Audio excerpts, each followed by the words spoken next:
everybody, I'm Aaron Lee with Lee Kayak Fishing. Thanks for clicking on the video and tuning in today. In this video, when I say CPR, I mean catch, photo, release. When I first started kayak fishing, I really struggled with measuring fish on a board. I lost so many fish trying to hold them in place while they fought against me. But over the years, I picked up some simple tips that help me measure fish quickly, safely, and with almost zero losses during the season. I'm going to show you how to do it. Have you ever tried to measure a fish on a kayak and it turned into a total disaster? Fish slipping, flopping, sliding off the board, maybe even back into the water before you got that perfect photo? I've been there too, a bunch, especially when I first started.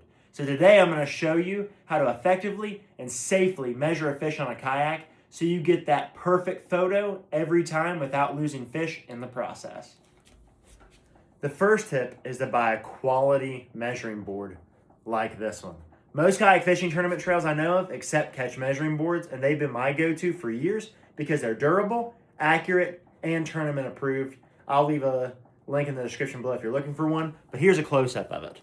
So for those of you that have not used one of these, it usually has some sort of logo on the side. This one is a KBF one, and then it has all your different numbers all the way out to what you hope to catch in the biggest numbers, but they're pretty simple to use. And I'm also going to show you how I've used these in some photographs throughout this video. So definitely stick around so you can get the best tips and tricks to keep your fish on the measuring board. The second tip that I'm going to share with you today is to invest in a donkey leash or a similar fishing tool, just like this one. So it allows you the fish to calm down in the water before you ever put it on the board. Let me show you how this works. So this is what the donkey leash looks like. You put this side in the fish's mouth. You hold on to this. Super easy to use. Does one of these numbers. And then you just clip this side here onto the fish. Put it back in the water. It's tethered to your kayak. You can let it calm down.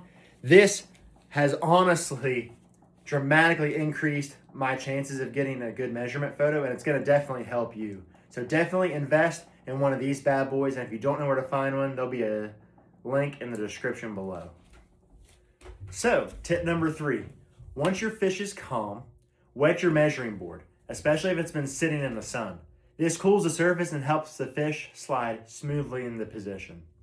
Next, place your net beside your kayak and tilt your board like this, slightly downward. I typically will set my measuring board on my foot so the nose is down to the side of the kayak with the net right here. So if the fish flops, it flops into your net and not off into the water. It took me years to figure that out, and once I figured that out, it helped me a ton.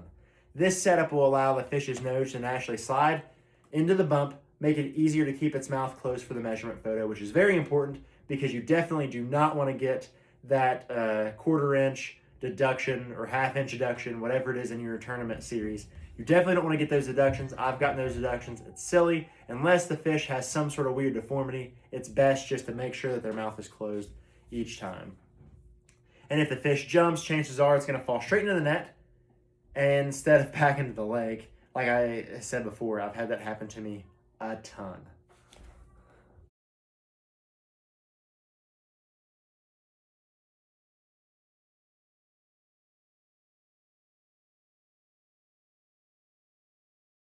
Grab any extra shots you want for yourself or social media and gently release the fish back into the water, swim away.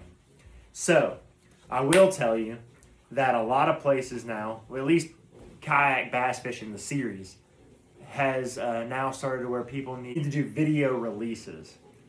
So I will say it's best, regardless, to do a video release. So if there is any type of challenge or anything crazy, somebody accuses you of cheating, you at least have a video of that fish swimming away, so there is no question that you caught that fish, you put it back in the lake, it swam away, back to the measuring board just to show, hey, I'm not holding on to fish, I'm not dragging fish around. I hope these tips help you measure fish more effectively and improve your photo success on the water.